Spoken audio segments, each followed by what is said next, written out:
Assalamualaikum warahmatullahi wabarakatuh. Kembali lagi di channel pembelajaran kali ini. Oke, langsung saja ayo kita ikuti. Teman-temanku yang saya sayangi dan saya banggakan. Kita sebagai makhluk khalifah di bumi semestinya harus senantiasa syukur kehadirat Allah Subhanahu wa taala. Semoga kita semuanya diberikan rahmat, baik berupa rahmat kesehatan ataupun rahmat berupa rizki dari Allah Subhanahu wa taala. Dan semoga kita dijauhkan dari pandemi ini, pandemi COVID-19. Semoga pandemi ini cepatlah berakhir. Ya, teman-temanku yang saya sayangi dan saya banggakan, ya di sini saya ingin sedikit memaparkan mengenai tema proses sistematis regulasi dan kontrol.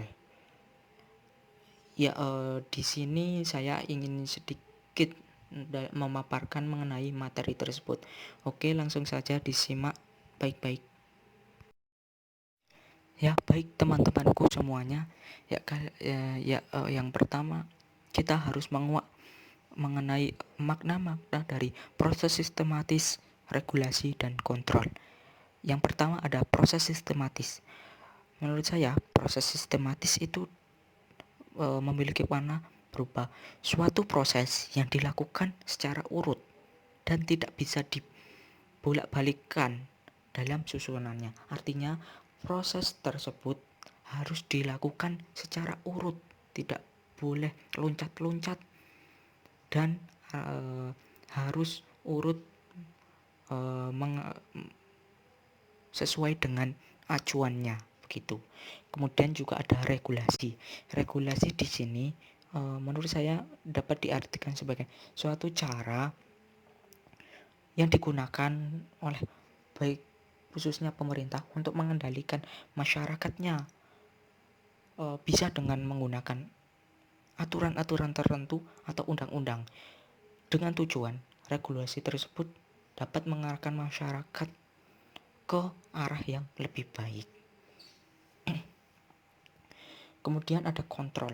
Kontrol di sini menurut saya diartikan sebagai untuk mengendalikan atau pengawasan, atau juga dapat digunakan sebagai mengatur suatu aturan keadaan. Jadi menurut saya proses sistematis regulasi dan kontrol itu membahas mengenai sistem sosial dalam masyarakat, yang mana analisis dari makna-makna tersebut digunakan dalam dunia pemerintahan serta masyarakat umumnya, seperti itu. Ya, kemudian saya akan membahas mengenai peran dari regulasi dan kontrol tersebut dalam proses sistematis tertentu tentunya. Ya, menurut saya peran regulasi dan kontrol. Yang pertama, regulasi. Regulasi ini dapat berperan sebagai sebuah aturan atau aturan hukum untuk mengatur kehidupan dalam masyarakat tersebut. Jadi regulasi berperan sebagai sebuah aturan yang mana aturan tersebut harus bisa mengatur kehidupan dalam masyarakat tersebut. Kemudian selanjutnya kontrol. Kontrol di sini berperan sebagai pengawasan atau pengamatan terkait dengan regulasi atau aturan-aturan untuk mengatur kehidupan dalam masyarakat itu. Jadi regulasi dan kontrol ini saling berhubungan. Kalau regulasi sebagai aturan untuk mengatur kehidupan masyarakat, sedangkan kontrol di sini sebagai pengawasan atau pengamatan terhadap aturan tersebut. Apakah aturan tersebut dapat mengarahkan masyarakat ke keadaan yang baik atau sebaliknya malah memperburuk masyarakat tersebut. Seperti itu. Ya, menurut pendapat saya, regulasi dan kontrol itu memiliki beberapa unsur. Ada pertama gerak. Gerak dalam regulasi, menurut saya, apakah gerakan regulasi tersebut memiliki tujuan atau manfaat kepada masyarakat atau tidak.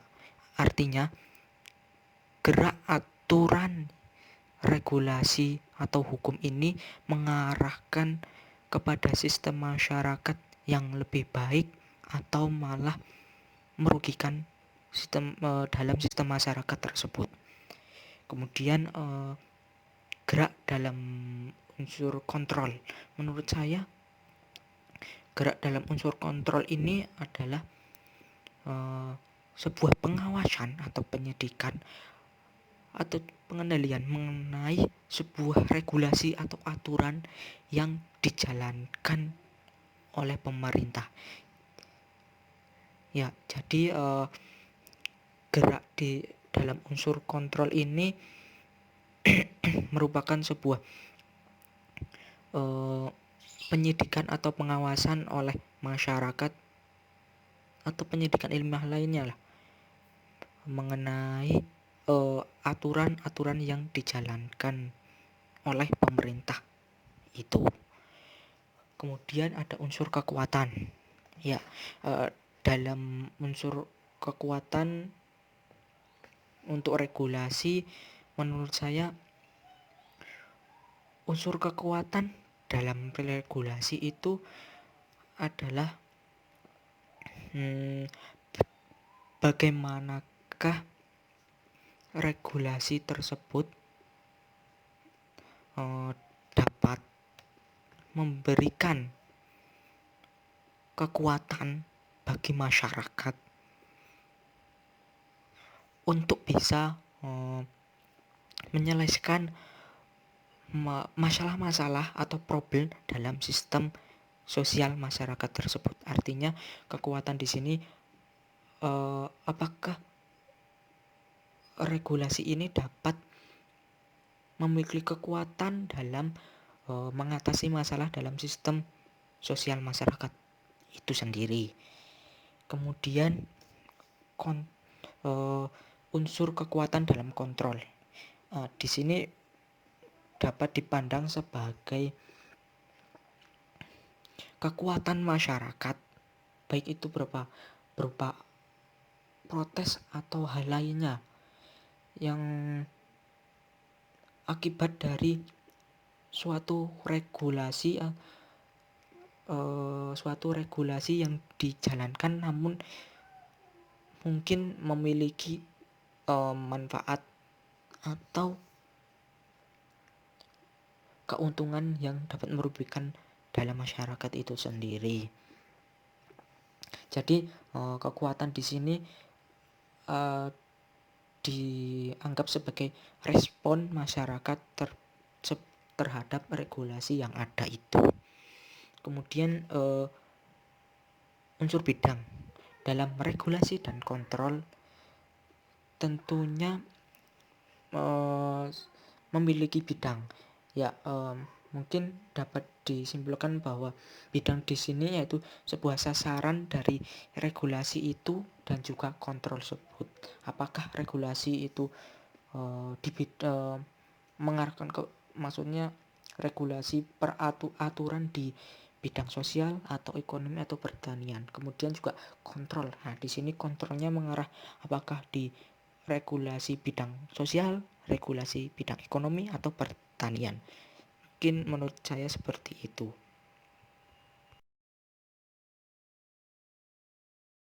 Ya, kemudian ada unsur organisasi. Kita ketahui bahwa dalam suatu masyarakat atau sistem masyarakat pastinya terbentuk sebuah organisasi di mana organisasi tersebut itu pasti memiliki suatu tujuan dalam sistem sosial masyarakat tersebut. Ya, menurut saya di sini organisasi lebih menitik beratkan di menjadi unsur kontrol. Jadi organisasi ini merupakan unsur dari kontrol menurut saya, yaitu organisasi itu berperan sebagai pengontrol adanya regulasi yang dijalankan oleh pemerintah. Ya, jadi di sini selain masyarakat, namun juga suatu organisasi juga bisa mengontrol atau membantu masyarakat untuk bisa mengawasi atau mengontrol sebuah regulasi yang dijalankan di dalam sistem sosial masyarakat itu. Kemudian ada unsur kemunculan. Menurut saya, unsur kemunculan dalam regulasi dapat diartikan sebagai kemunculan sebuah regulasi atau aturan yang diakibatkan oleh suatu problem dalam sistem masyarakat tersebut, atau artinya dengan adanya masalah di sistem sosial, maka dimunculkanlah sebuah regulasi atau aturan itu dalam suatu negara. Kemudian kemunculan juga ada dalam sebuah kontrol. Nah, di sini kemunculan dapat dipahami sebagai munculnya sebuah pendapat atau gagasan mengenai regulasi aturan dari pemerintah yang mungkin aturan tersebut itu kurang tepat atau memberikan dampak bagi sistem masyarakat atau sekelompok masyarakat. Jadi intinya kemunculan ini dipandang sebagai kemunculan pendapat atau gagasan mengenai regulasi tersebut. Kemudian ada fungsi. Nah, fungsi di sini dalam sebuah regulasi, menurut saya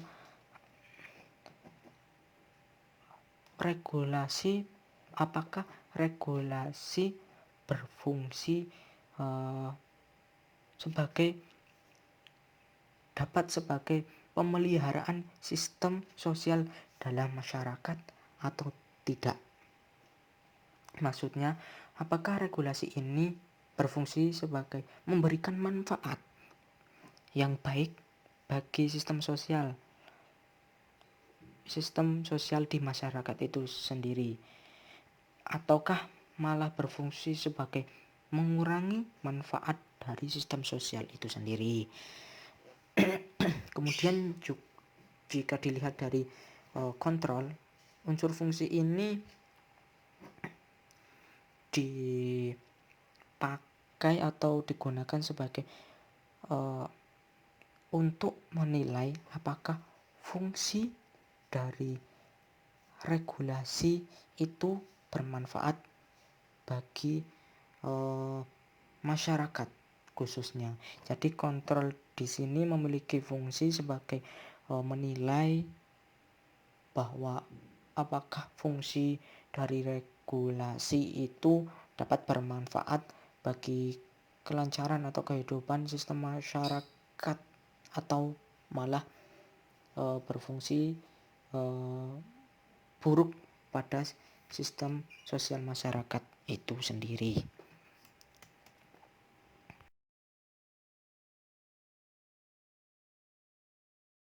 Ya, kemudian ada unsur informasi, integrasi, dan otonomi. Informasi di sini menurut saya sebuah bagian yang sangat penting dan yang sangat dibutuhkan dalam membuat regulasi maupun dalam mengontrol, karena regulasi itu dalam pembuatannya harus perlu informasi mengenai sistem sosial masyarakat. Dan dalam kontrol juga, dengan adanya informasi mengenai regulasi, maka kontrol terhadap regulasi itu yang dilakukan oleh masyarakat itu bisa bergerak. seperti itu. Kemudian ada integrasi. Menurut saya integrasi di sini adalah integrasi masyarakat yang mana dapat bekerja baik antara individu, keluarga, lembaga, dan masyarakat yang menghasilkan sebuah kesempatan atau nilai yang sama yang harus dijunjung. Jadi di sini integrasi dapat dipahami sebagai kerjasama antara individu, lembaga yang mana dapat menghasilkan suatu kesepakatan atau nilai yang harus dijunjung tinggi. Kemudian ada otonomi. Nah, di sini dalam regulasi otonomi itu sebuah wewenang atau hak. Jadi dalam regulasi terdapat otonomi, yaitu hak atau kewajiban daerah untuk mengurusi urusannya untuk kepentingan masyarakat itu sendiri. Menurut saya seperti itu.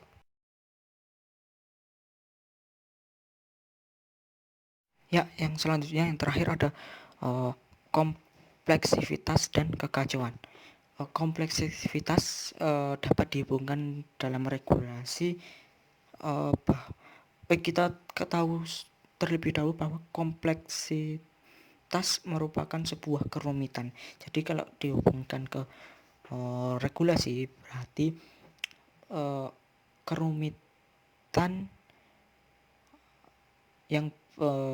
kerumitan yang ada dalam regulasi. Artinya regulasi tersebut itu tumpang tindih yang dapat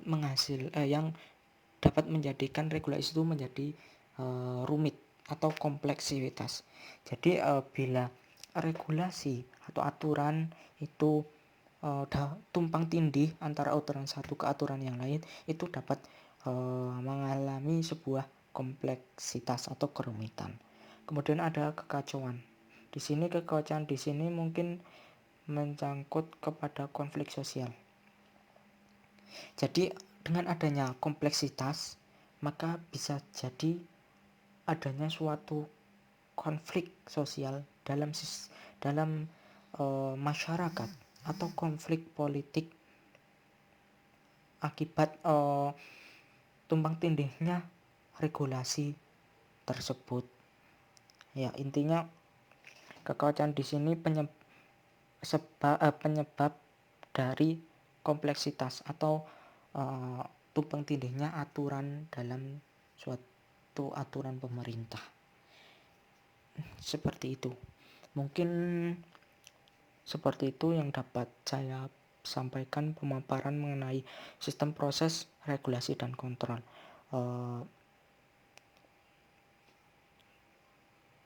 Ya, mungkin bila dalam pemaparan saya terdapat banyak sekali kesalahan, ya saya mohon maaf sebesar-besarnya, karena kita tahu bahwa kesempurnaan hanyalah milik Allah Subhanahu wa taala. Dan bila ada kesalahan, monggo bisa dikritik dengan baik agar kesalahan tersebut dapat diminimalisir. Terima kasih. Sekian. Wassalamualaikum warahmatullahi wabarakatuh.